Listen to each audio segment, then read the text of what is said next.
Hello and welcome to another edition of the Emmanuel Rivera Stand Podcast. My name is Derek Montia, occasionally known as the founding member of the Emmanuel Rivera fan club. I am here with my vice president of the club. It's the one and only Thunderstick Jesse Friedman. We did officially become an Emmanuel Rivera Stan account yesterday. It is official. Yep. We only care about Emmanuel Rivera. Nobody else matters on this podcast from this point forward. So there you go. That's what this is. We're just going to talk about Emmanuel's favorite recipes, what he does to prepare in the morning, what music he's listening to, and things like that. So we hope you appreciate the format change. Of course, this show is still brought to you by the fine folks at the DraftKings Sportsbook app, America's top-rated sportsbook app. Jesse, let's go. Let's go. Now we officially have to factor Emmanuel Rivera into the Paul Goldschmidt trade going forward. Oh my gosh. Here until the end of time. He is now part of this. He is part of this, and I love it, and I'm here for it. It was an incredible series for him, and obviously the 2 homers in the game yesterday. We very perfectly timed our tweet earlier that day when we said Emmanuel Rivera plays baseball today. Today is a good day, and then sure enough, Emmanuel Rivera homers in his first 2 at bats in the game, and we know it's Coors Field, but both of those were pretty well hit anyway. So he's been an outstanding acquisition for this team, and he's doing it against both lefties and righties, which is not something that I don't think we really expected to see necessarily based on his numbers in Kansas City. It's been fun. It's been fun watching him. It's been good to see Josh Rojas over at second base, which I think is more of a natural position for him, even though he was doing really well at third. And the Diamondbacks win another series, Derek, and they did it in pretty dramatic fashion. These last couple games felt like they had a bit of an exclamation point at the end. So a lot of fun baseball this weekend. Emmanuel Rivera currently, Jesse, has a 7-game hitting streak with his hit today. He entered today's game hitting .391 with a 1.505 OPS in 7 games since joining the Arizona Diamondbacks. I mean, the Arizona Emmanuels or the Arizona Riveras. I don't know what sounds better. I think it's the Arizona Riveras. I don't know. It doesn't matter. Whichever one. Emmanuel is with God. So I think the Diamondbacks have been with God as of late because this team has been on a roll since the All-Star break, and good things continue to happen, right? This is another series win in a row for them, and they are doing the exact thing we implored them to do during this stretch. Like, they still have some series against this Rockies team and some other teams that are very winnable, but they also have a lot of games left, Jesse, against the Padres, the Giants, and unfortunately the Dodgers. As you pointed out in your tweet yesterday, if you take the Padres and the Dodgers out of the equation for the Arizona Diamondbacks, they have a positive run differential and they have a winning record. Yeah. After today, I think it'd be 48-43. It's their record against teams that are not the Dodgers or the Padres, and they're now plus 36 in those games. So, and I mean, you think about that, like, I mean, any team's record is going to look pretty good, when you take away the 2 opponents that they were worse against, right? I mean, that's just sort of the way it works. Right. But especially division rivals that they play a lot, like they have against the Dodgers and the Padres this season. Right. So the outcome there is not necessarily shocking, but what I think is important to note here is that the Padres and the Dodgers are both spending, $200+ million on payroll. I think the Padres are around 200, and the Dodgers have been exceeding that figure for years. So when you factor in those things, like the Dodgers and the Padres are not the kind of franchises that a lot of teams have to deal with in their division. Like there aren't teams like that in the AL Central, right? So when you factor in just how good of a division this really is at the end of the day, you start to paint a picture of like a Diamondbacks team that in another division would probably be a pretty good team, like potentially an over 500 playoff contending team that unfortunately in the NL West, we just don't really get to see that because of the competition around them. And I know I don't need to do this, but hey, Emma, can you go ahead and throw our spine on the X's graphic up really fast for me?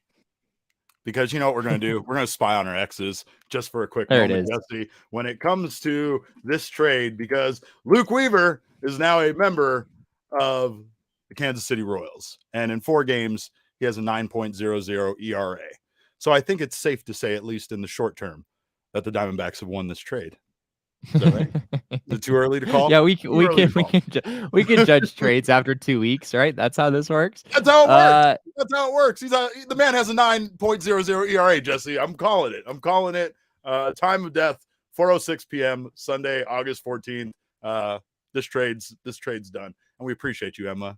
Emma is elite, and I'm so glad to have Emma She back. is. No offense to Faj, aka Father Overlord Jacob, but Emma's our key.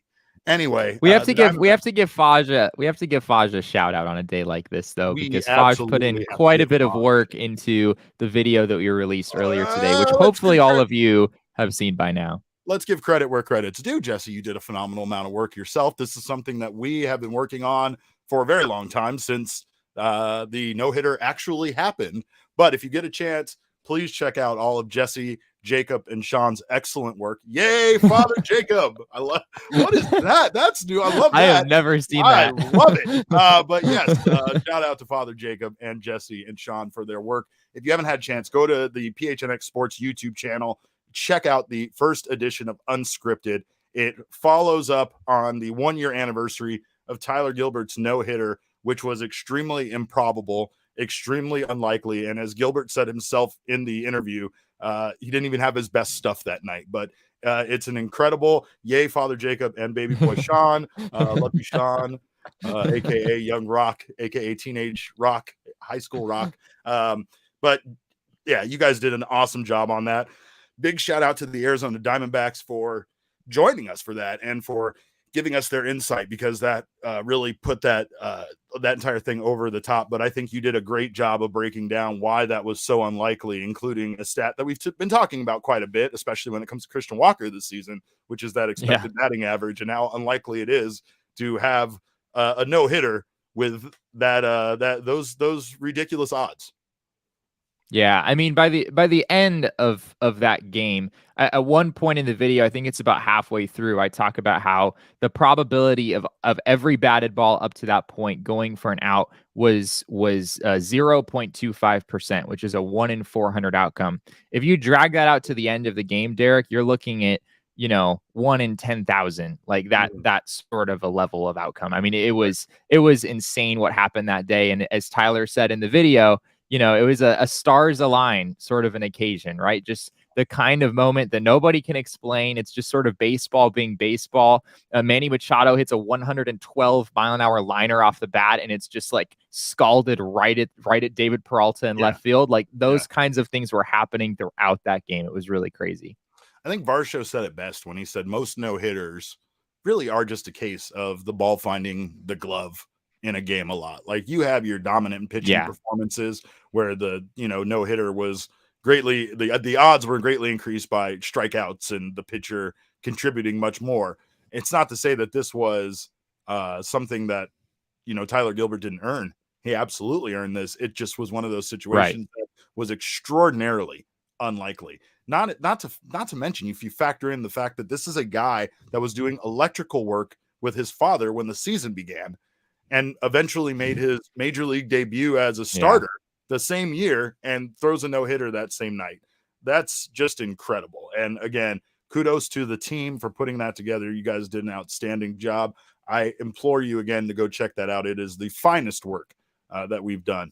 This podcast is all right, but that video, 5 stars. We deserve a 5-star review just for that. So if you're so inclined, subscribe to us on your favorite audio podcasting app. Leave us a 5-star review for the video. Also, if you're on YouTube checking that video out, make sure to subscribe to the PHNX Sports channel. Give us a thumbs up if you're watching us live right now, and sign up for notifications. That way you don't miss whenever we go live, especially with this post-series show. Sometimes we get wacky times, like our man Jesse Friedman traveling while covering the Diamondbacks game and still getting here in time for our show, which, again, thank you, sir, for all of your work and for not getting stuck in traffic between here and California, because I know how that's a gamble. A miracle. It's a miracle. It's a gamble anytime you take that ride. But this series has actually been a really good series for the Arizona Diamondbacks. One of the biggest keys for them has been starting pitching. In regards to young starting pitching, Tommy Henry had an excellent outing today, even though it kind of got shaky there at the end. He didn't last very long, but still a very good outing for him. Zach Gallen continues to be lights out and has been in his last 5 starts. And Merrill Kelly was did Merrill Kelly start in the series, or was it? Am I mixing that up? Who started game 1? This series, so it was Zach Davies in game It was Zach 1. Davies. I And apologize. then, Yeah, that's why I was like, Merrill Kelly was the Pirates series, I'm pretty sure. So yeah, no, Zach Davies. So starting pitching was good. Taking a look at the numbers, that's definitely what set the Diamondbacks apart in this series as far as the as far as the ERA for starting pitching is concerned. But the Diamondbacks obviously got the back at the Rockies in a couple of different ways. Not only did they have a better starting pitching ERA, the relief pitching ERA was in favor of the Rockies, but the Diamondbacks again had. Can we get the graphic up for the by the numbers? There it goes. there it is. There it is. I'm all over the place without the actual numbers looking up there. All right, Diamondbacks. Obviously, starting ERA here, Jesse, the thing that set them apart. Everything else pretty similar. Diamondbacks again struggled with runners in scoring position just a little bit, but both teams had an extraordinarily high number of chances with runners in scoring position today, in particular in the series. Yeah, today the D-backs had 11 and the Rockies had 13. So the D-backs were 3 for 11 in the game today. So that was a decent boost for them all in all. But yeah, the D-backs starting pitching was really good in this series. I know Zach Davies didn't have his best stuff on Friday, but you'll take like 5 innings, around 3 runs in a start at Coors Field. And then 5 1/3, 3 runs from Tommy Henry today. That's also more than acceptable, especially for a younger pitcher like Tommy Henry. But Zach Gallen, Derek, I mean, Zach Gallen really stole the show on Saturday. 7 innings for the 3rd time in his last 5 starts, 6 strikeouts, no runs allowed. Pulling that off in that ballpark is extraordinarily difficult. So I was just so impressed with what Gallen did in the game yesterday. He just continues to look better and better as the season goes on. Can we talk about the game yesterday, Derek? Like I know the Sunday game was good, but the Saturday game, like the Diamondbacks were like, it was an ass kicking, is what it was. It absolutely was. Like the Diamondbacks were like running circles around the Rockies essentially. And in the case of Dalton Varsho, they were literally running circles. He literally hit what arguably should have been an inside the park home run. I don't know. Blackman sort of bobbled it in the corner. It didn't look like much of an error to me. That was the most fucking lackadaisical run over ever. Like I get why he was, because he was figuring it was going to careen off the wall more. So he didn't want to like charge in and then have it bounce out. He was trying to keep it kind of in the corner and play it as it came, but it ended up looking like a lazy ass run. And then he bobbled it. So that causes it to be a triple with an error, which is bullshit because our short king deserved the in the park home run. Charles Woodall Pike says, can we appreciate that Alec catch some more? Alec coming in the end of the game just to make an incredible save really fast. Oh, yeah, I know I was off today, but don't forget who the king is. And don't forget where my kingdom is. It's center field, and it stretches to every ballpark in baseball, Jesse. So many people talk about like, and I think this is true at Chase Field too, just like how roomy the center field area is in the ballpark. It's true at Chase Field, and it's like doubly true at Coors Field. Like that is a massive outfield.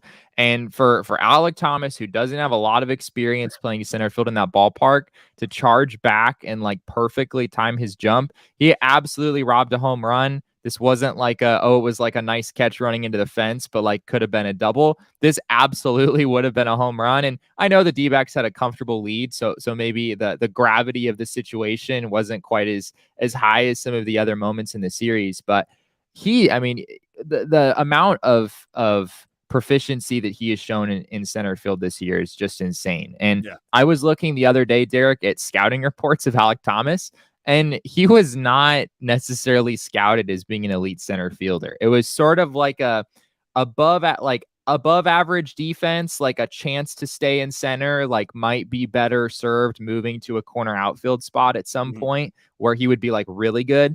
But he is playing an outstanding center field. And I know I mentioned this briefly the other day, but I will be writing in short order here about the landscape for the Gold Glove Award in the National League at that position, I do think Alek Thomas is in the mix there.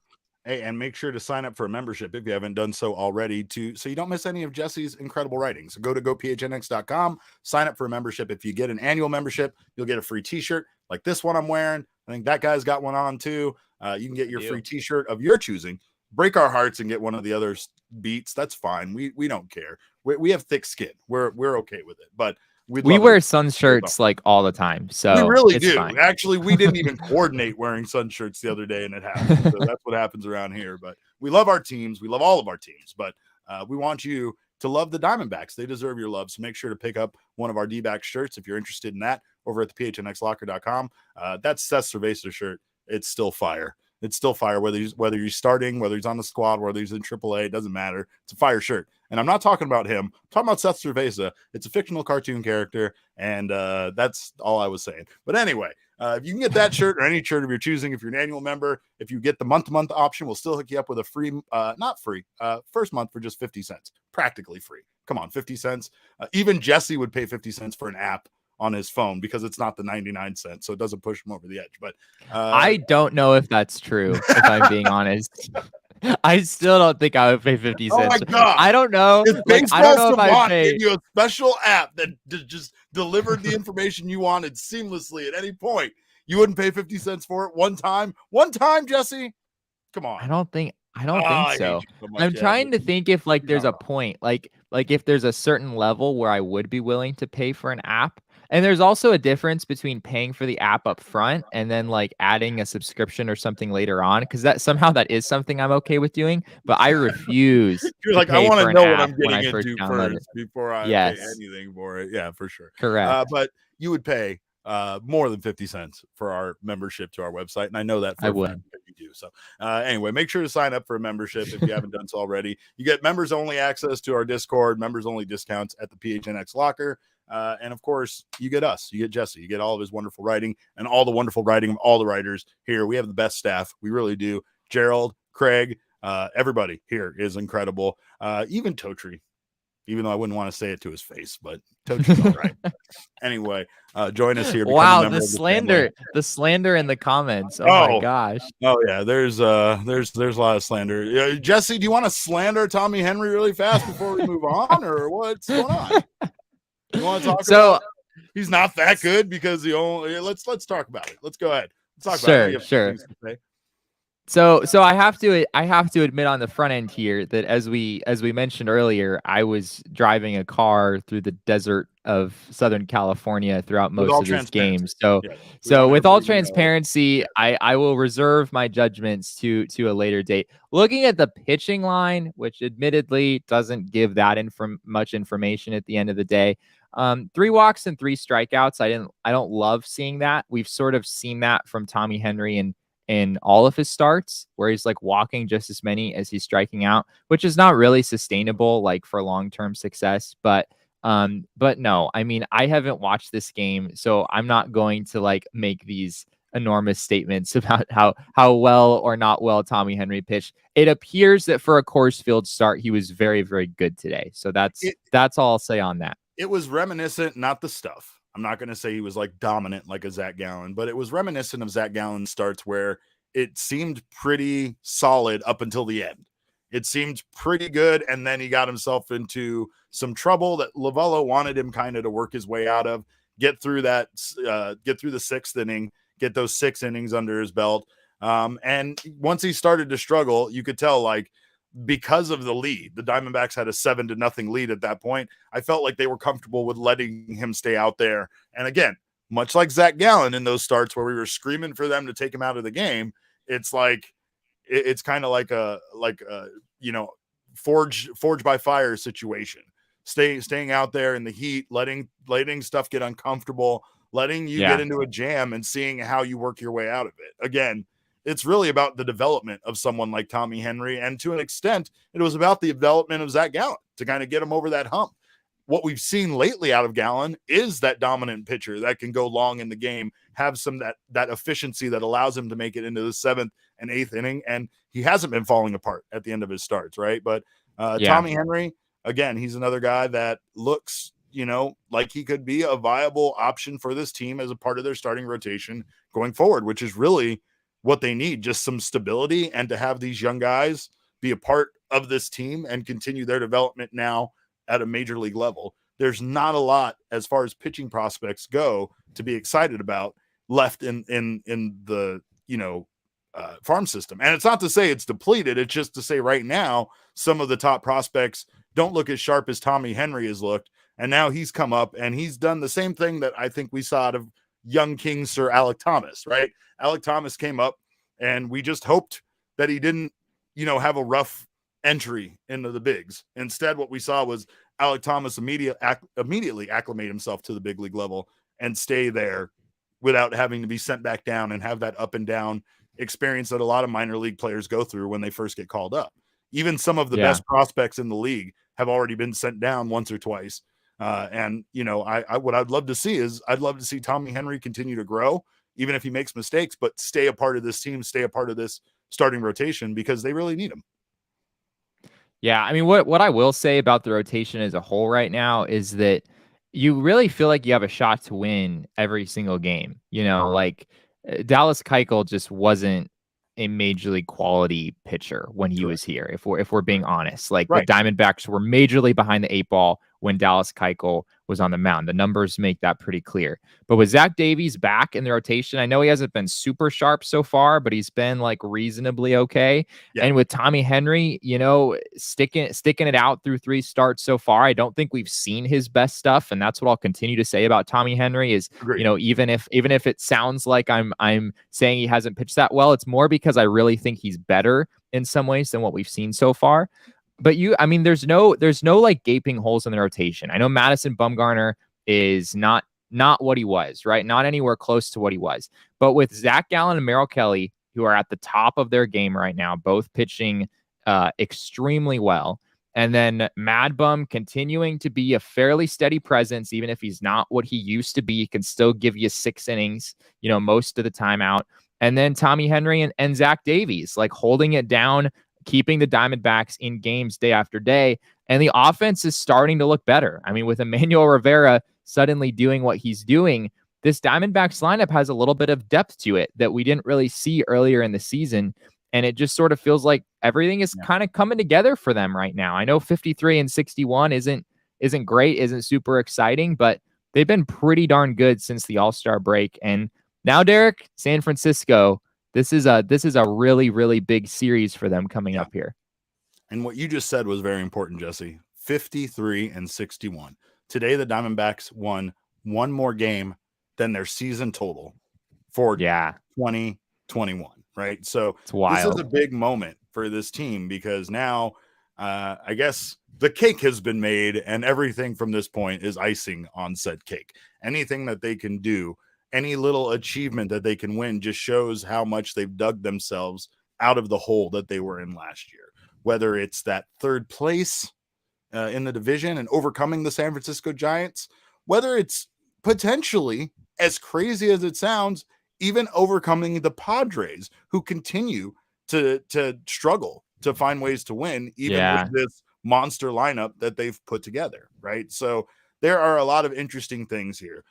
I sent out a ridiculous graphic today, Jesse, an absolutely absurd graphic of a comic book cover saying, what if the new and improved Arizona Diamondbacks made the playoffs? I don't fucking know. I mean, honestly, I think obviously it doesn't look good. Things don't look good. And that shouldn't be where we get our hopes up to, because then that's a way to get let down pretty quickly. But with the way this season is going, and the way this team is playing, we're seeing a much improved team that's definitely finding itself. Emmanuel Rivera, this might be a fleeting moment for him. This just might be the change of scenery thing that kind of puts that extra gas in your tank, right? Maybe not. Maybe Emmanuel Rivera is the Arizona Diamondbacks 3rd baseman, going forward. Maybe Emmanuel Rivera that would be wild. You know what I mean? It would be. Look at this graphic. This is absurd.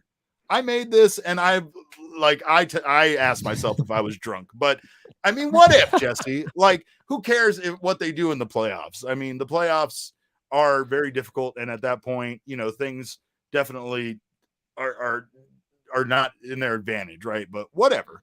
Putting all of that doubt out the window, it's not to say like it's that far out of this team's grasp. They have been playing good baseball. You get on a roll against some of these teams that you can beat, going into a series against some of these more difficult division rivals like the Giants, Padres, and Dodgers, and you never know what that level of confidence, that role that you're on, can do. What we're seeing, at least, is the Diamondbacks attempting to make some changes where they've had faults. Today, Mark Melancon came in as the setup man, and Ian Kennedy came in for the save. It still didn't go great. It still fucking wasn't great, but it just shows that we're adapting. It shows Lovello is trying to manage this team in a way to win games. It shows that they aren't really just, kind of throwing their hands up about this season, being like, hey, look, we won the same amount. We've already won more games than last year. We're good. It feels like this team is trying to get themselves on the roll. By the way, Jeff Bannister as manager, I'm completely on board with as well. Not to say I want to see Torey Lovello go anywhere, but I believe Bannister is undefeated now as manager. So I'm just saying, just throwing that out there, that when our friend Jeff is at the helm, things go well, but this coaching staff has been great. This team has evolved. We've seen this team, it's a small victory, but it's a victory that's worth celebrating. And I hope they are. I hope the fact that they won today, one more game than they won all of last season, and they still have half of the month of August left, the entire month of September, and like a week of October to play some more baseball and see what they can do to make this season even more special and dig themselves that much more out of the hole that they were in from last season, right? But, hey, all I know is, again, Emmanuel Rivera is my Lord and Savior. And if you have a moment to talk about him, I'd like to come into your house and preach the good word from the book of Rivera. But speaking of which, by the way, we talked about Josh Rojas. Josh Rojas has been incredible, even though he plunked Dalton Varsho today with a fucking ball he was throwing around. Jesse, I know you didn't get to see that. Oh, I did not see that. Video of that. He just hit Dalton Varsho. Like, he actually hurt Dalton Varsho. Our short king almost got injured by Josh Rojas throwing a ball around on the infield in between innings, but nonetheless, it still didn't disqualify him. And there's that. Ketel Marte currently is day-to-day with a hamstring again, which was, of course, definitely an issue for him last year. Varsho was not fucking pleased with Josh Rojas. I'm sure there are words being had, and if not, dinners being bought, but we'll see how that plays out for sure. Still, though, like I was saying, it didn't disqualify him from being our DraftKings king of the series, because he had his incredible series, 462 batting average, had a hit in every single game, 2 runs scored, 5 RBI in that home run. Just big things for this guy, and Josh Rojas continues to be a spark plug for this team. 462 batting average, 5 RBIs, 1 home run, and 1 errant throw at Dalton Varsho's head. There you go. He was on the I don't know what they call it, but he was on the program with Mark Grace where they do the sit down, I think, at Oregano's and do a chat. Yeah. And the conversation, Jesse, turned towards fights.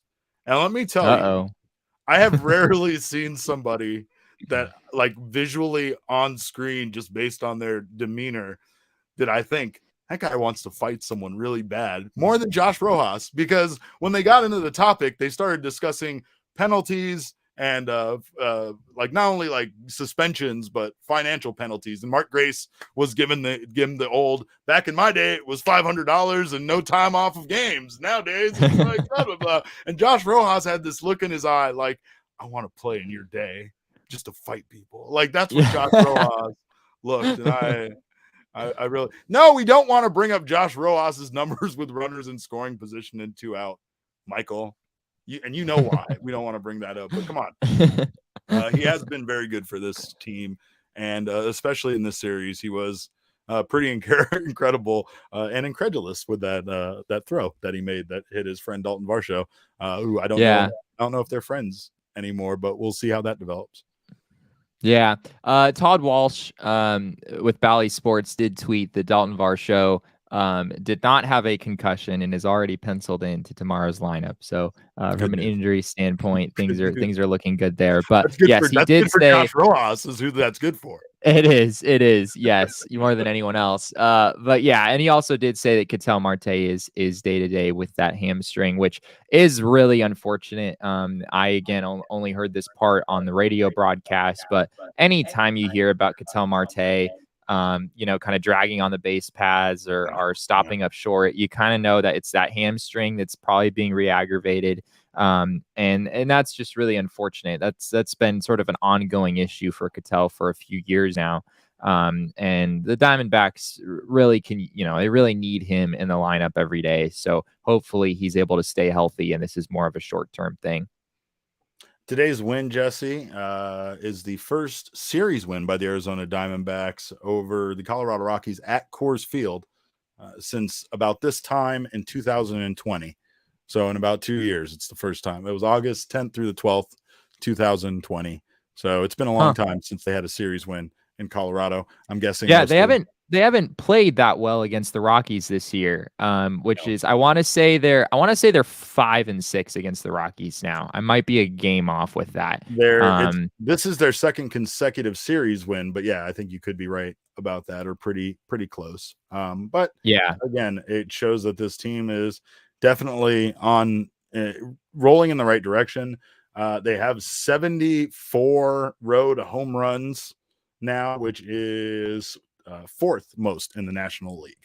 So this team, and they have a winning record at home at Chase Field, which again has been rare in the past. In the last few years, they've been pretty bad at Chase Field. So there's a lot of positive. They're 10-3. They're 10-3 since the All-Star break at home. They've been playing really, really good baseball at Chase Field lately. Yeah. So, but still, regardless, currently 27 games back in the division, Jesse. So whatever you want to say, it doesn't matter because the Dodgers just can't lose, even though they finally did lose today. So that's a good thing. Anytime the rest of the division loses, it's a good thing for the Diamondbacks. But of course, our DraftKings King of the Series brought to you by our friends at the DraftKings Sportsbook app. If you haven't done so already, download the DraftKings Sportsbook app, use our code of PHNX, download that app and use our code, and you will get a risk-free bet up to $1,000. And Jesse, my bets did not hit. As a matter of fact, I tracked this all weekend long, and not one time did the over hit in this series against the Colorado Rockies. So I'm throwing my entire playbook out the window, basically, is what I'm saying at this point. But it's called halftime adjustments, right? Yeah, sure, I'm down 30, but I've been down 30 before. Clear the lane. I close deficits in a hurry. But again, go to the DraftKings Sportsbook app, use the code of PHNX, make your first deposit, and get a risk-free bet up to $1,000. That's promo code PHNX only at the DraftKings Sportsbook. Minimum age and eligibility restrictions apply. See show notes for details. And yes, all of my future bets will be on Emmanuel Rivera, based on how he played in the series going forward, because that's what this podcast is now. It's an Emmanuel Rivera podcast. I don't know if you're joining us late and you missed that early on. We're changing all of the, this thing in the background. That's going to be different. We're going to get new logos and stuff, but we'll get that to work very soon. Our graphics department really hates us right now because we're really scrapping. They're like, what do you mean you're changing all of the branding? That doesn't make any sense. And we're like, them's the rules. I don't know. But of course, also go to our friends at foco.com, which are hooking you up with the finest in collectibles. Of course, they're hooking Jesse's dog up with, of course, only the best license collars and clothing for his dog. But get down on the Foco merch, of course. We are partnering with them, and they are a leader in sports merchandise and collectibles. They have you covered with the best Arizona sports merchandise, officially licensed gear for men, women, Jesse's dogs, kids, everything from bobbleheads to swimsuits to Crocs. We've been talking about the bobbleheads, and there's the graphics team. They will not be changing the graphics. All graphic changes will be denied, but that's why we have deep meetings. But we'll figure it out. Of course, head over to foco.com or click the link below in the description. For all non-presale items, use the promo code PHNX and you will get 10% off. And of course, if you have that bobblehead shaped hole in your heart, you can go to foco.com and get that filled. By the way, we're going to talk about it a little bit more on tomorrow's episode because somebody asked what was going on with the bobbleheads. And it is wild to find out, Jesse, how many bobbleheads from the 2020 season are still just sitting around in storage areas at ballparks around the country. Just really millions, Jesse, millions of bobbleheads are just in boxes in storage areas. They have 2020 printed on them. They have nothing that they can do with them. I'm sure that, like, I don't know if you've been to the Diamondbacks like yard sale. I'm sure that's the kind of stuff that at the Fan Fest that the Diamondbacks typically have. They have a yard sale where they'll like sometimes sell their like giveaway items for not very much, like $5 or whatever. It's the t-shirts and bobbleheads and such. And I'm sure that stuff will find its way over there or to some sort of event like that. But very interesting. And we're going to talk about that tomorrow, how that I think factors in to why there were no bobbleheads for the Diamondbacks, but bobbleheads for some of the other teams around baseball, which I know seems very unfair. Trust me, I'm furious about it myself. So Chris Melton says, I got a voucher for my Merc bobblehead. Is that Mercury? You need to clarify here. This is a baseball podcast, all right? That is. I do believe that is Mercury. Yes. Okay, I just want to make sure, but I don't want to assume anything around here. And as most of you know, I'm not very smart. But Jesse, there's good news. We talked about the Dodgers losing. Anything the bad that happens in the NL West is good for us. And something very bad happened to the Padres with Fernando Tatis Jr. being suspended for 80 games. Want to speak on this, or do we want to talk about his teammates speaking on this? Which way would you like to go first? Yeah, dang. I mean, it's not normal in this sport to hear players kind of take shots at their teammates. Like, it is very rare, even in situations where you kind of feel like those teammates deserve it a little bit. Most of the time in these sorts of situations, teammates still speak pretty positively about each other, and like they try made to a pick mistake each other up, and right? we'll move on. And yeah, usually it's a pretty supportive kind of a mindset. But Derek, the Padres have come out, and like Manny Machado and Mike Clevenger, hearing their reaction to the news about Tatis, it's basically like, hey, we haven't had this guy the whole year. Like, he hasn't been here and we don't need him. And we've gotten this far without him, and we can go where we want to go without him. And that's sort of been the general mindset from the Padres players that have spoken on this so far. And I just found that mind blowing. I mean, there's some serious tension in that clubhouse. I know we saw some high tension moments last season in the dugout from time to time.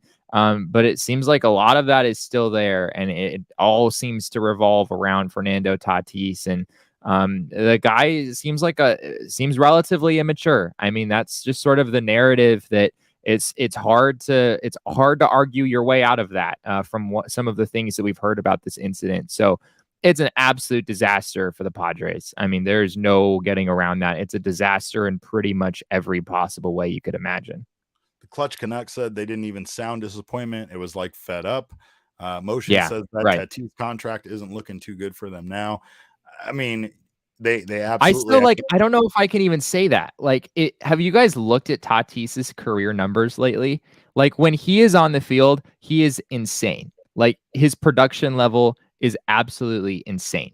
I mean, so it's you're just saying 40 stolen bases, it's 40 home runs. Yeah. It's just like the guy needs to grow up a little bit, and that's sort of the feel that I get from the Padres clubhouse. Like, you can't question that Tatis is like one of the best players in the game. There's really no debating that at this point. His numbers speak for themselves, but he's just not staying on the field, and he's not staying on the field for some pretty stupid reasons that are frustrating his teammates right now.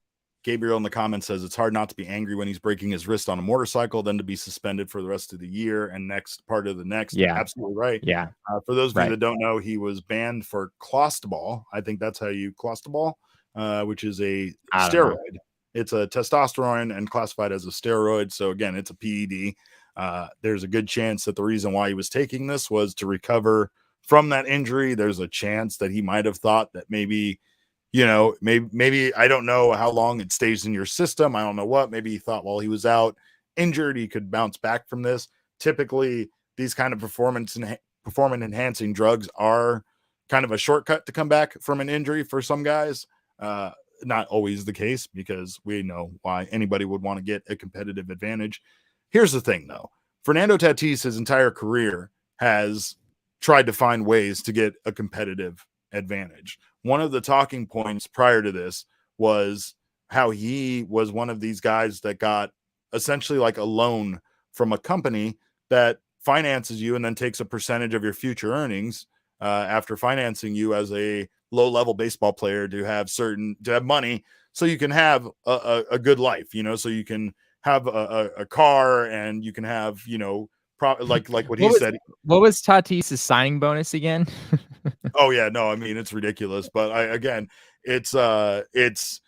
it's just one of those things that who knows, you never know with a guy like that if the investment that he made in himself was the reason why he ended up being the player that he is, the player you described, the player that got the contract that he got, right?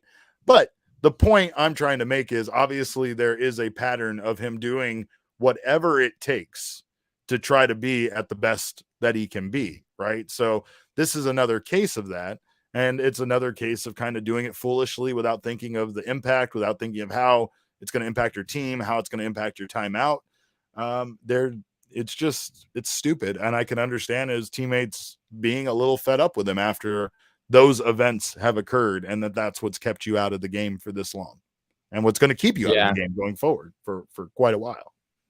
Yeah. Yeah. To be fair, I did look. So Tatis' signing bonus was $700,000, which as far as signing bonuses go is actually, I mean, it's a lot of money, but it's not a crazy amount of money. So can sort of understand why he, took out these loans and like invested in this company to give him some, a better life on the front end to try to bet on his future in the long run. I could sort of see that, but regardless, I mean, we've talked about it, right? There's the difference of a minor league player that does get that signing bonus that then can afford those luxuries versus those that can't, right? And those that can't definitely can fall back behind, because not only is it a matter of not getting proper nutrition because you can't even afford to eat good food, you're kind of forced to kind of eat like junk food and shit based on the amount of money that you make. But there's also the things that set Tatis apart, like being able to hire a personal trainer when you're at that level of baseball, which most other players aren't able to do, or like a fit, a dietitian that teaches you how to eat right. And like when he was asked about it, he focused a lot on that, right? But some people can view that as predatory, the way that these guys kind of take advantage of these ball players that don't make that much money, and they're trying to get them to commit a percentage of future earnings that they don't really think, they're not thinking ahead about those future earnings or how much that percentage essentially could be going forward. But I don't know, as far as scams go, this company's got it nailed, right? Like, and I'm not even calling it, I shouldn't even call it a scam, because there's lots of investment things like this out there. There's lots of loans, there's lots of stuff out there for people that can't afford to do the things that they want to do, whether it's buy a house or car or anything else, right? This is once again an investment in yourself as a commodity, and I get it. Gabriel says scouts and personnel have always raved about how fast Tatis would heal.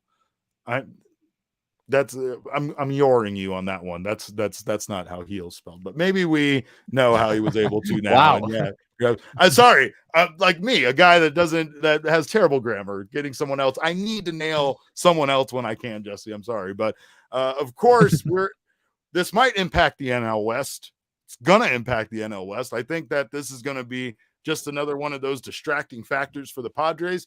But who knows? Maybe this galvanizes the guys that are on the team right now and brings them together. Hopefully that's not the case, because the Diamondbacks have lots of games left on the schedule against the Padres. But right now, all that matters is the All-City division, which the Diamondbacks, once again, kind of got some space between the Colorado Rockies, and we're catching up a little bit on those White Sox that have been doing pretty good themselves. But Diamondbacks now have a winning record versus All-City teams, going 8-7, and that 53-61 record looks pretty good right about now, Jesse. Yeah, I mean, it looks a lot better than 52 and 110, or like what it looked like a couple weeks ago. So we're definitely moving. We're moving in the right direction. But I mean, they're 5.5 games behind the White Sox. So it's a reasonable gap. You can close a 5.5 game gap in a month and a half. So Jesse, who knows? Are you suggesting that we are climbing up Mount 500? I guess so. I guess that's what I'm suggesting. Are we making that march? She's gonna hate me for doing this, but I'm doing it.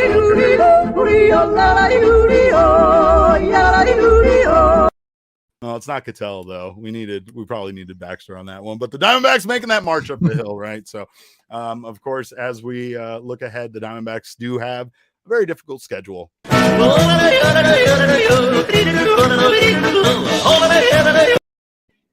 the good one.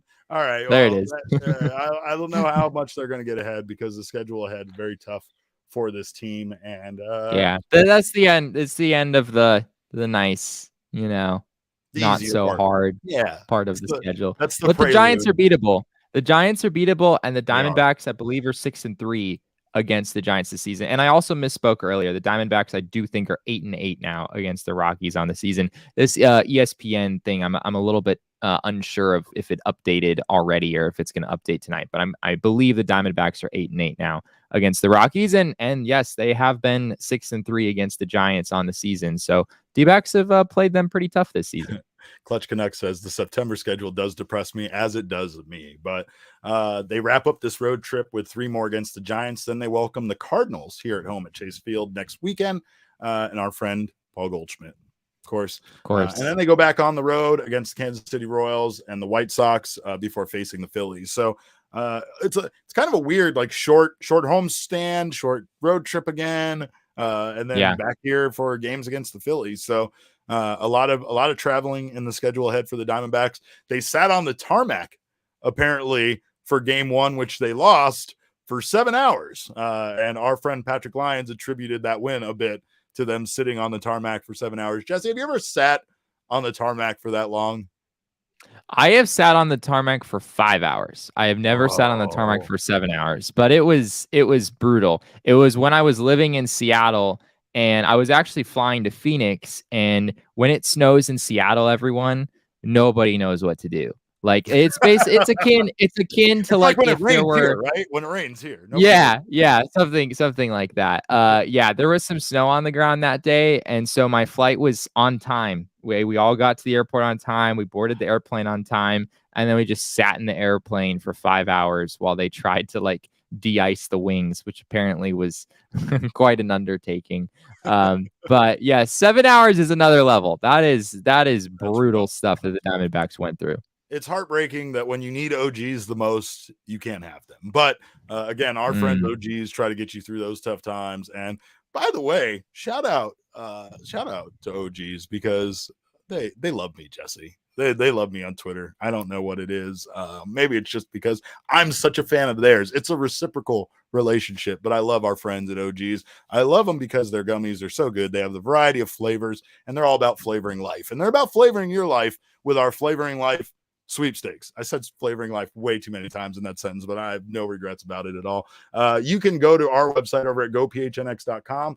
Enter right now at our Flavoring Life sweepstakes, and you will get your chance to win yourself some goodies. Not only are they going to give you a whole bunch of free gummies, they're going to give you 3 bags, just 3 bags of orange creamsicle and tropical flavors. You're going to get this OG's hat, a PHNX shirt of your choice, and a PHNX annual membership. Sign up at gophnx.com or click the link below in our show notes. Check out OGs online at ogsbrands.com or on Instagram at ogsbrands. That's OGEEZ.